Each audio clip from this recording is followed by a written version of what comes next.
Ever since I've had the chance to review the Golf R and the Golf GTi, I really wonder how good can the Golf R line be compared to its siblings. During the launch of the Mark 8 Golf lineup, Volkswagen Malaysia gave us the opportunity to drive the Golf GTi and the Golf R line back-to-back on the circuit. While this may be a very short test drive, the Golf R line does feel softer when compared to the more athletic Golf GTi. Then again, this does not represent the full potential of the Golf R line, as it was designed to be the more comfortable cruiser of the bunch. With that, welcome back to Carsick.my for another review video. This time round, I'll be taking a closer look at the basic spec Volkswagen Golf R line and see if it manages to live up to the Golf nameplate.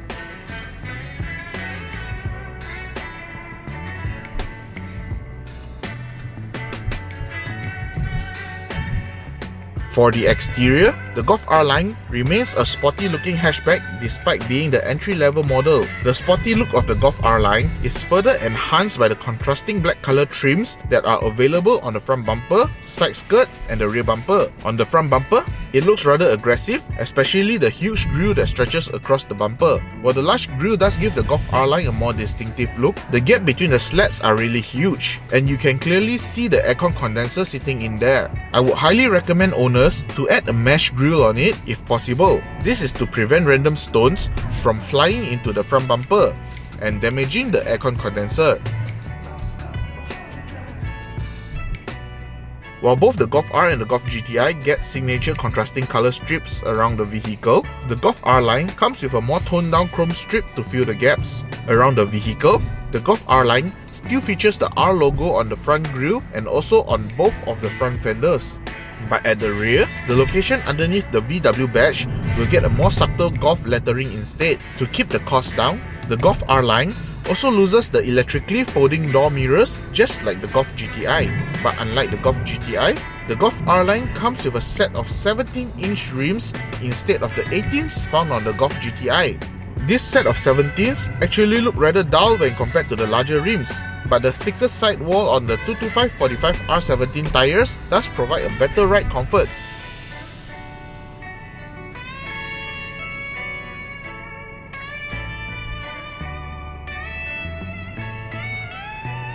Inside, the entry-level Golf R line did not feel like a base spec vehicle at all. The interior still comes with the two large 10-inch displays which are being used as the instrument cluster and the infotainment screen.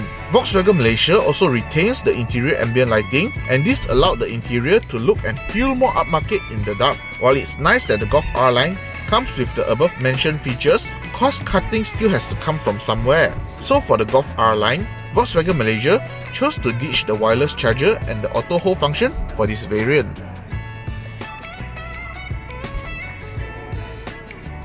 As for the seats, the Golf R line uses the same seat design as the Golf R and the Golf GTi. But for the Golf R line, the seats are now wrapped in grey cloth and suede materials. With the use of these materials, it also indicates that the front seat loses out on the heated and ventilated functions. On the plus side, the cloth seats feel soft to sit in, and it's very comfortable to sit over long distances. Compared to the leather seats on the Golf R and the Golf GTi, I actually prefer the cloth seats in the Golf R line, which is much nicer to sit in.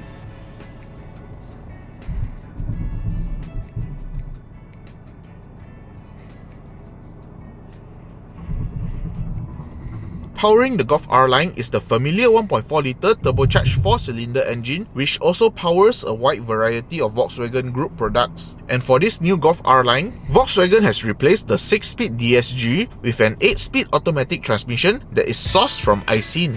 Here are the performance figures for this powertrain.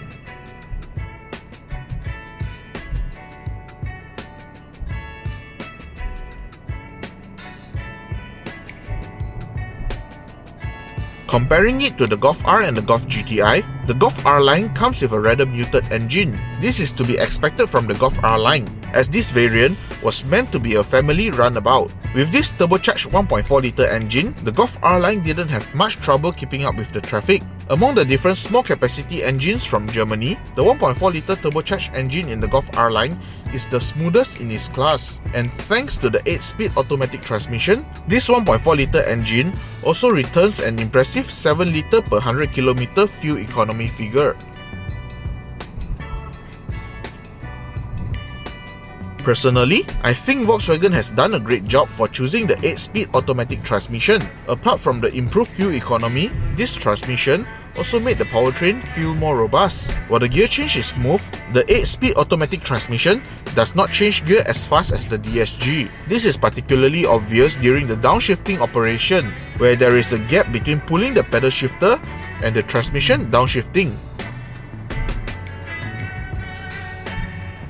The part that I really like about the Golf R line is the way it handles through the corners. This is thanks to the quick and direct steering system and the electronic differential to keep the car tidy in the corner. The Golf R line is also equipped with sports tune suspension, which keeps the car flat when driving on the twisty roads. While this sports tune suspension feels softer than the Golf GTi's suspension, it still feels rather bumpy when going over bumps and uneven roads. Thankfully, the thicker tires and softer seats do provide a certain level of cushioning for the occupants.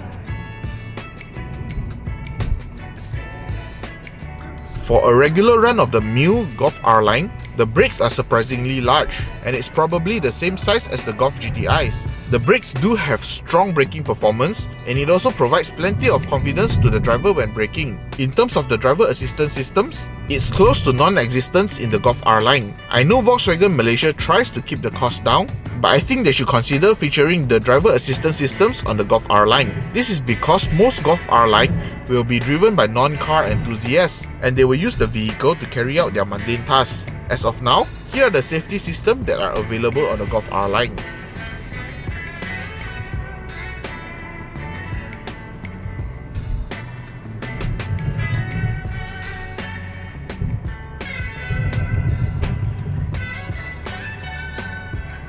The asking price of 171,000 ringgit can be quite a lot of money for a small hatchback, but the Golf R line actually sits in a very unique position. Its main competitor comes in the form of the A200 and the 118i, and both vehicles are priced much higher than the Golf R line. After test driving the Golf R line, this vehicle instantly climbed to the top of the list of vehicles that I would recommend in a heartbeat. The Golf R line is a vehicle that you can use daily and still provide the driver with plenty of smiles on the weekend drive. Hope you enjoyed this review video. Please kindly leave a like and subscribe to this YouTube channel to show your support. In the meantime, if you would like to find out more about the Volkswagen Golf R line, feel free to head on over to our website carsick.my for more information. Hope to see you soon. Bye.